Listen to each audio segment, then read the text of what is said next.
Good evening, ladies and gentlemen. Once again, welcome to With Jewish Youth. And tonight we have a most interesting program for you because tonight we're going to speak about something entirely different from that which we have been speaking about in the past. Tonight we're going to speak about the camping business, or shall I say, the different types of camps that are around. And I have chosen to discuss one very unique type of camp, which is known as Camp Shaloh. Camp Shaloh is in the heart of the famous Catskill Mountains resort area. Here, in a secluded sylvan setting atop a sun-drenched mountain, young men gather for a summer program of study and fun. The spiritual environment is Hasidic in the Lubavitcher manner, which means that it is rich and warm, both simple and profound at the same time. Balancing a formal schedule of studies and informal rap sessions is a full program of sports and camping activities, swimming, team games, arts and crafts, trips to points of interest, all add a touch of healthy summer fun to the more serious tasks our guests have set for themselves. Camp Shaloh is part of National Committee for Furtherance of Jewish Education. Camp Shaloh has been created and is sponsored by the National Committee for Furtherance of Jewish Education, the sponsors of this program. The reason this came about is because we have found that young Jewish men of college age or older, with limited or no background in Jewish studies or experience, come together to seek. Some have already developed an interest in Judaism but want to know more. Others are just curious, willing to try a total new Jewish experience. They seek self-expression, fulfillment, and the meaning of existence. They seek answers and guidance. They seek and examine the values of Jewish living, of Judaism, and the centuries-old Jewish heritage. And many of them find happiness, inner strength, and peace. They find the knowledge that they missed in their young years of little or no schooling in matters Jewish, and they find relationships which help them appreciate the wholesome life in the Torah way. And so the best way to find out about Camp Shaloh, we figure, is to bring in two of the gentlemen who have been spending a summer in Camp Shaloh. Camp Shaloh, as said, is in Liberty, New York. It's in the Upper Ferndale Road, right near Liberty. Some call it Ferndale, New York. And we have purchased this property, and we have spent a very interesting summer last year. It was a brand new experience, but one which was very fascinating. We hope, please God, this year to be in full swing in the first week of July, when we will have, Yetz Hashem, over 100 young men coming out to spend their summer vacation at Camp Shaloh in Ferndale, New York. Now, I have invited Menachem Raymond and Tzion Jurnegan, two gentlemen who have spent their summer vacation at Camp Shaloh, and I think we'll just have a little chat with them to give you an idea what Camp Shaloh is all about. Menachem Raymond, tell me, where are you from, and how did you wind up in Camp Shaloh? I'm from Long Island. I'm from Northport, Long Island. And I ended up in Camp Shaloh because I had already entered Hadar Torah here in Brooklyn. And I went with the school when we went this summer. Well, how did you get to Hadar Torah? I was going to school in Harper, in State University of New York, in Binghamton.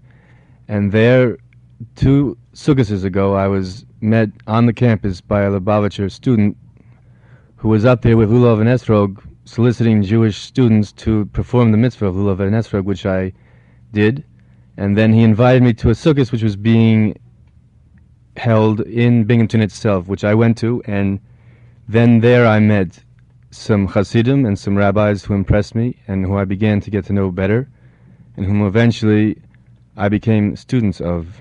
And I ended up coming down to Brooklyn to join the school here.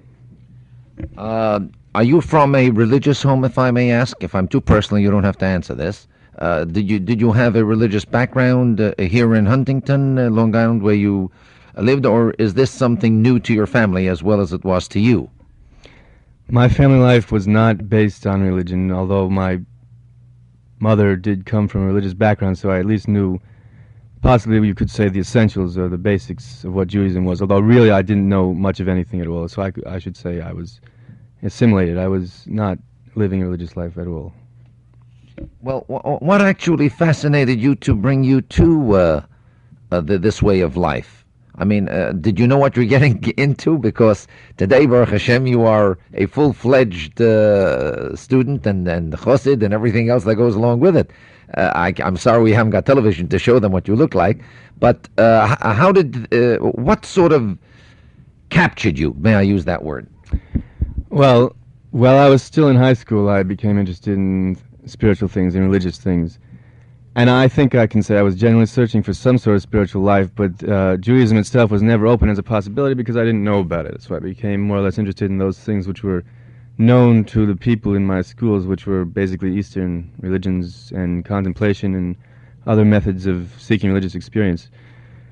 And through the years, since then, I had more or less seen and done certain things, and eventually I'd just about lost any interest or hope for finding a religious lifestyle which I could adopt and which I could use as a means for expressing and for living my spiritual life. And it was at that point when, Baruch Hashem, I found Judaism. It was kind of ironic when I had just about given up, but I had finally, at the last moment, as it were, been saved. So it was the Esrog and the Lulav. Then I bet every time you pick up an Esrog and Lulav today, boy, that's an anniversary of a great, great miracle in your life, isn't it so? That's going to be a very special holiday for me for the rest of my life, I'm sure. Well, I'm sure you know that we use the Esrog and the Lulav on the holiday that's called Zman Simchaseinu, the time for rejoicing, but I'm sure you have a double reason to rejoice besides the fact that we're observing a great and beautiful holiday. Ben Tzion, you coming in from Fayetteville, North Carolina, with that southern brogue, it fascinates me. And I think we ought to know. I got really to know you at Camp Shaloh for the first time when you came racing down in your car. And I would like for you to tell us a little bit about how you came to Camp Shaloh and how you got involved, especially coming in from Fayetteville. By the way, are there many Jews in Fayetteville? Virtually none at all. I would say less than 80 in the whole city of Fayetteville, North Carolina, which is approximately 90,000 in population total. So we have a shul. I'm not so sure this is a good terminology. We call it Reconservadox. It has a little bit of everything, and we're not really sure what to call it. So we kind of made a hodgepodge and Reconservadox. All right, now, from this hodgepodge, how did you land in Camp Shaloh, and how did you get involved in this new lifestyle, which I dare say is very, very unique for a person coming in from North Carolina? Well, coming from a Reconservadox movement, we came in encounter with exactly what is Judaism. So you began to contemplate, really, what is this thing of Judaism all about? So through my travels, having friends in Springfield, Massachusetts, which I had met in Vietnam when I was in service in Vietnam, I was introduced to a man, Rabbi David Edelman, which is Lubavitcher Rav, who runs a school in Springfield, and he introduced me to the movement of Lubavitch Chabad, and it was quite intriguing. So therefore, I pursued it in full detail, and to my most happy experience, I can say it's a beautiful existence, and I would not even contemplate leaving it or giving it away in any way. Oh, well, how did you make your way to Shaloh? I didn't know you before that. How did you land, or was this your first introduction to the Chabad way of life? I had briefly attended the yeshiva Hadatera, and of course, when we left New York, they said we're going to camp. And I'd never been to a religious camp in my life. I had no idea what to expect. When I got to the mountains, we're going to the mountains. I expected the mountains. When I think of mountains, I think of Indians. So we go pack up the buses and pack up the cars, and we go traipsing off to New York like a herd of gypsies. And so we enjoy the summer. So we get up and we find out what's up here. So I came to the Torah not knowing anything. In fact, not even knowing Aleph Bays, to the point of not even knowing how to read Hebrew at all, period. So in Camp Shaloh, I find it a birthplace for me. It's a kind of a strange correlation, being born in the mountains of northern New York, being a southerner, which by all means is quite a contrast. The word northern in the southern mouth is quite foreign, to say the least. But this is my birthplace. Camp Shaloh is my Jewish birthplace, and I found that there I became a whole Jew, not just a partial Jew. The doors of Judaism were open wide, and to be a Talmud of the Torah in any place is great.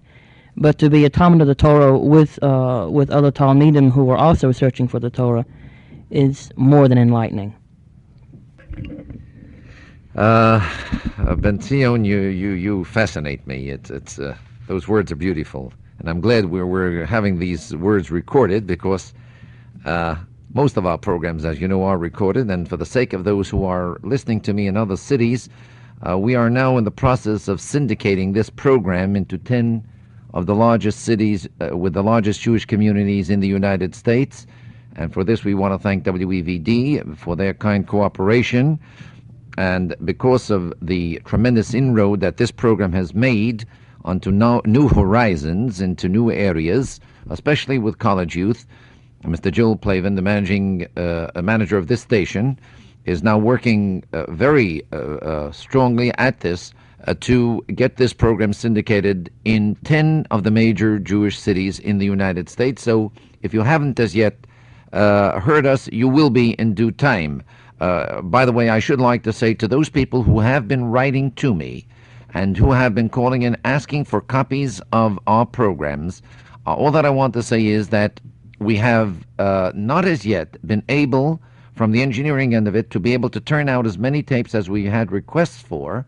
However, in due time, these will be made available on cassettes, so that you can play these in your clubs, in your groups, perhaps in other camps, and so on, to get an idea of some of the things that are spoken about on this special, unique type of program known as With Jewish Youth.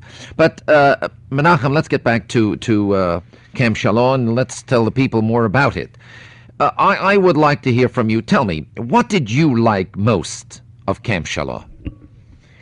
Well, most about Camp Shaloh, I liked the country setting and the serene atmosphere and the ability to study at length all day long. And most specifically, I liked the Beis Medrash, which is the place where we studied and prayed, which was an old wooden converted building, which somehow, after I had heard so many stories after coming here from the Hasidim about the beginnings of Hasidism in Europe, in rustic settings in the mountains in Eastern Europe, I somehow was reminded of that and felt somehow I was taking part in this Hasidic way of life, which I had heard so many wonderful stories about. Would you say that this contributed, the setting at camp and the total atmosphere and environment, and maybe I can use another modern term, the new modality of this lifestyle, which is so different from the city? Would you say that contributed somewhat to the enhancement of your devotion to your studies and so on? Well, I'd like to think that I'm devoted to my studies, whether in city or in country. After all, Hashem is the truth that you're searching for in the books, wherever you're reading those books. But of course, it's true that the country is more serene, and I suppose I could say I found less distraction in the country. Ben Tzion, how did you break into the program of studies? How did it sort of, since you came as a newborn, I'm sure they didn't laugh at you when you didn't know how to say the brachas and so on. How did you find the other fellows, your colleagues, so to speak? I mean, in age they were your colleagues, but not exactly in knowledge. In knowledge you were a baby yet, against some of these who were there. How did this what kind of impression did this make? I think this is a very important point of tonight's discussion. Well, at first, when I first came to Camp Shaloh, or as any place is a new place, as a newcomer, if there's such a thing as a newcomer to Judaism, there's not such a thing as being different. I mean, there's different levels that you study things, or different things you should know. There's someone you say smarter than you are because he has more experience. But this isn't the case at Camp Shaloh. I didn't feel bad at all because I also knew there were others there who didn't know the brachas just like I did. So I didn't feel bad at all about it.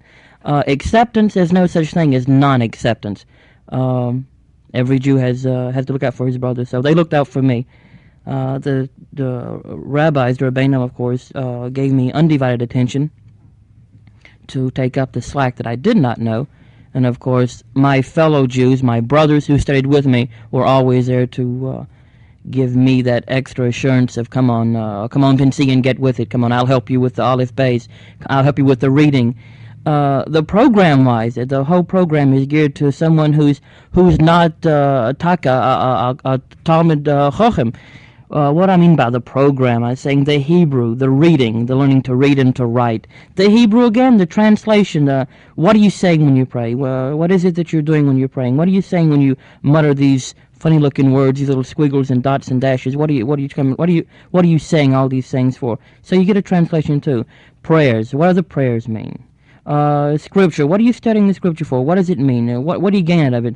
What is it all about?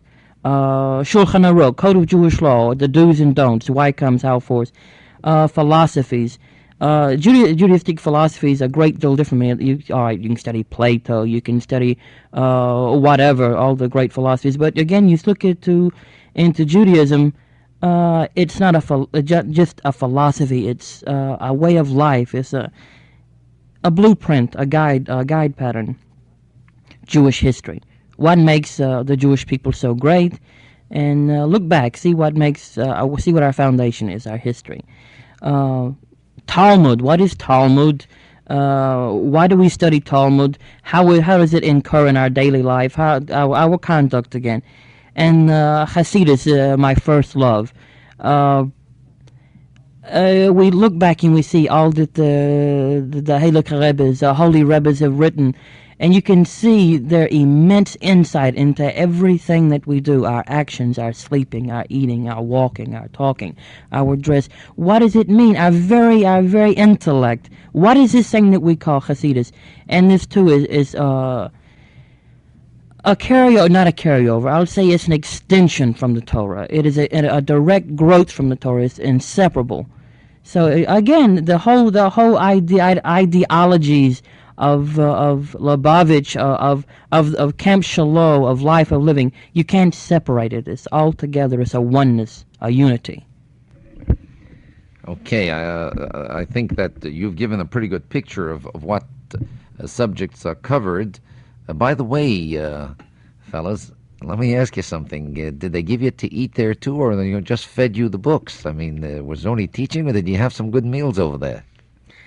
Thank God we had 3 meals a day, which was very nice of the people in charge. And we also had, as you mentioned, recreation. We played a little ball sometimes in the afternoons when we were free. And of course, speaking of food, the Shabbases were very well done, and something that I'm sure we'll all remember. And especially being there alone as we were, as our community on this campsite, having a Shabbos together was like one of the old town gatherings in which all the people got together and sang songs and thanked our Creator and sat in a circle and danced, and it was genuinely beautiful. I would think that that's one of the best things to remember, one of the things to look forward to again.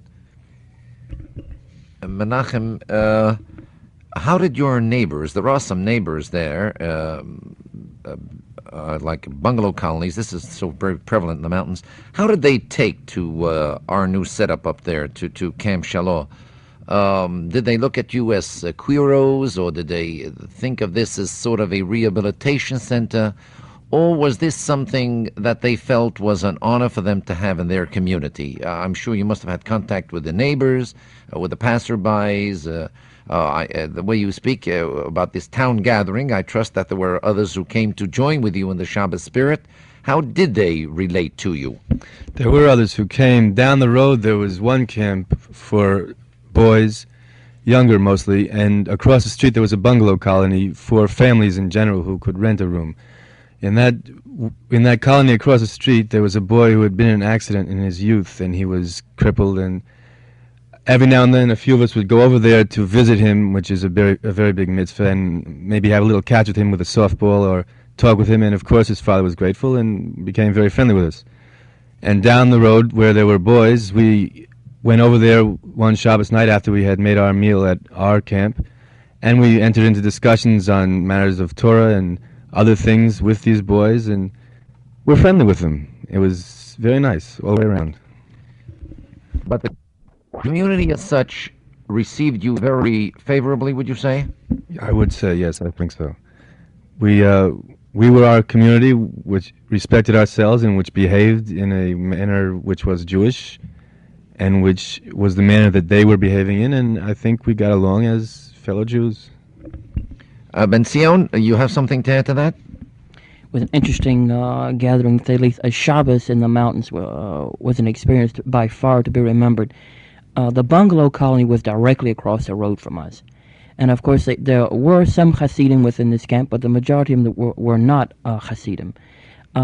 On Shabbos, by us, Shabbos is a simcha more so than other people would think it was. On Shabbos, the singing and the dancing, the people were so amazed at the very essence of what Hasidic, the spirit, the lively spirit of Hasidic life was. They would come over on the Shabbos afternoons when we ate, and for the Shabbos meal, and the dancing and the singing. And was the amazing part is how there was how the people would come in and dance and sing with us. So it was a community spirit. It was drawn. It was a magnet, a drawing force for Hashem himself to enjoy the Shabbos. Is what a Shabbos should be. Yes, Menachem, I see you want to add something to this. Let's hear it. Yeah, there's one more thing I want to add about meeting the community outside, which is that we ran into other campers and travelers, hitchhikers, Jewish youth with packs on their back, and we managed to makarv them, to invite them into our camp and have them spend some time with us. And one of the pleasures that we've been able to share, just as you, Rabbi Hecht, have had very often with us, so you say, is that we've been able to see newcomers learn from us and be welcomed into a Jewish way of life by us, which was kind of a pleasure I enjoyed. It sounds great. Tell me, I think it's important also for our audience tonight, especially for the younger men in our audience, in order to round out their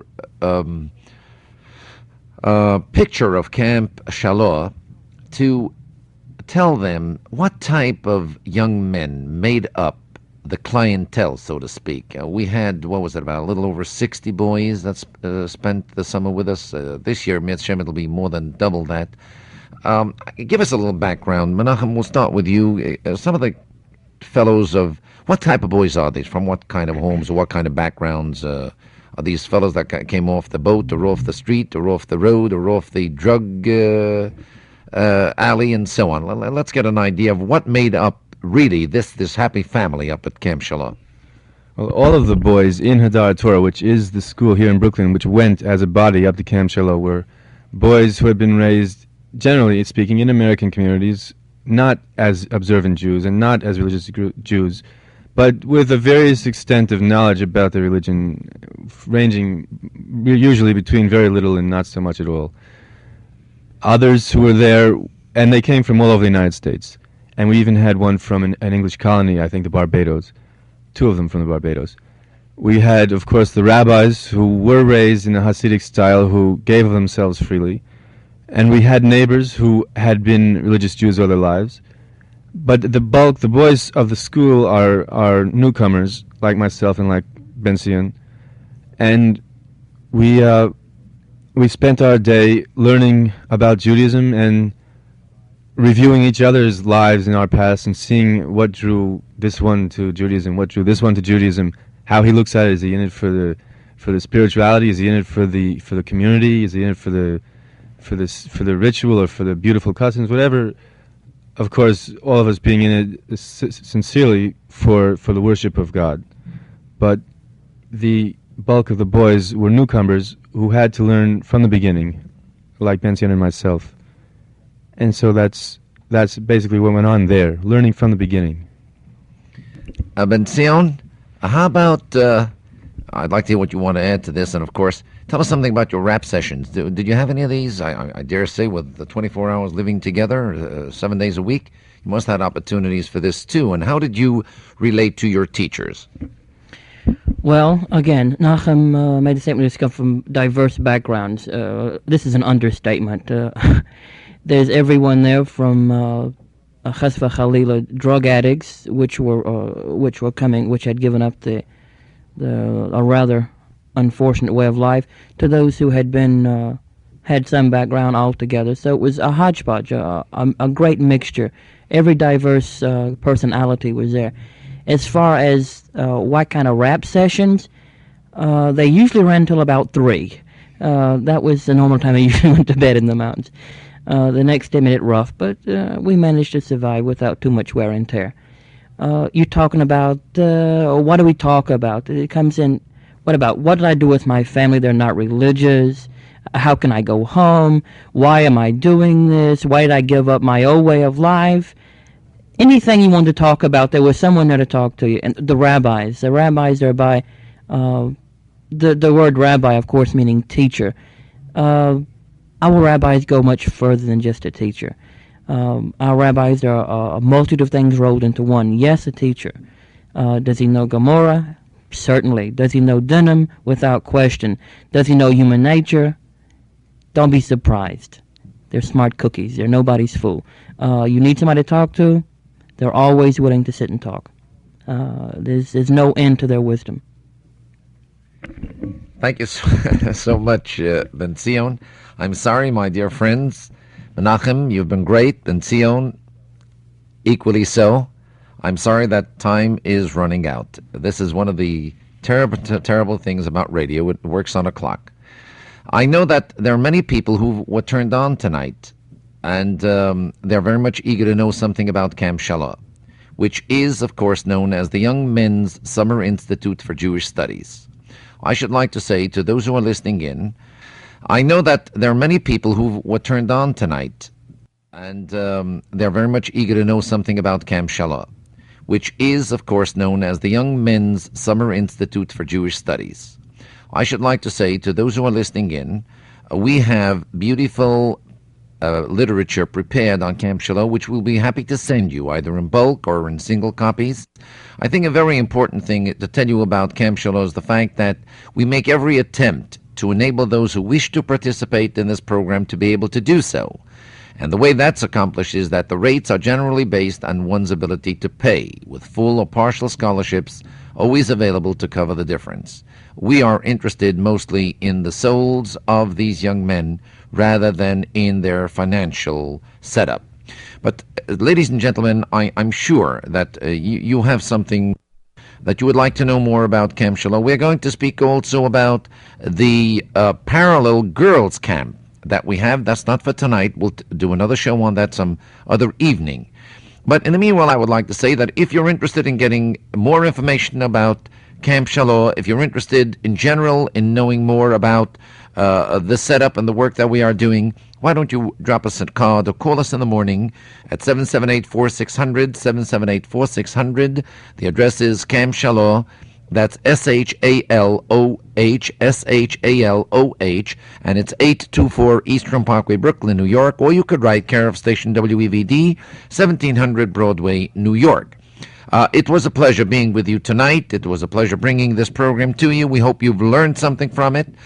We do hope that you will want to express some of your opinions about our programs in general. You know, we're always eager to listen, to learn, and if we can enrich the program, we're here for this purpose. Those of you who have the ability to be able to contribute to this program of activity, you know what to do. It's tax deductible. Send it off to With Jewish Youth, 824 Eastern Parkway, Brooklyn, New York, or care of station WEVD, 1700 Broadway, New York. And until tomorrow at the same time, may God bless you all.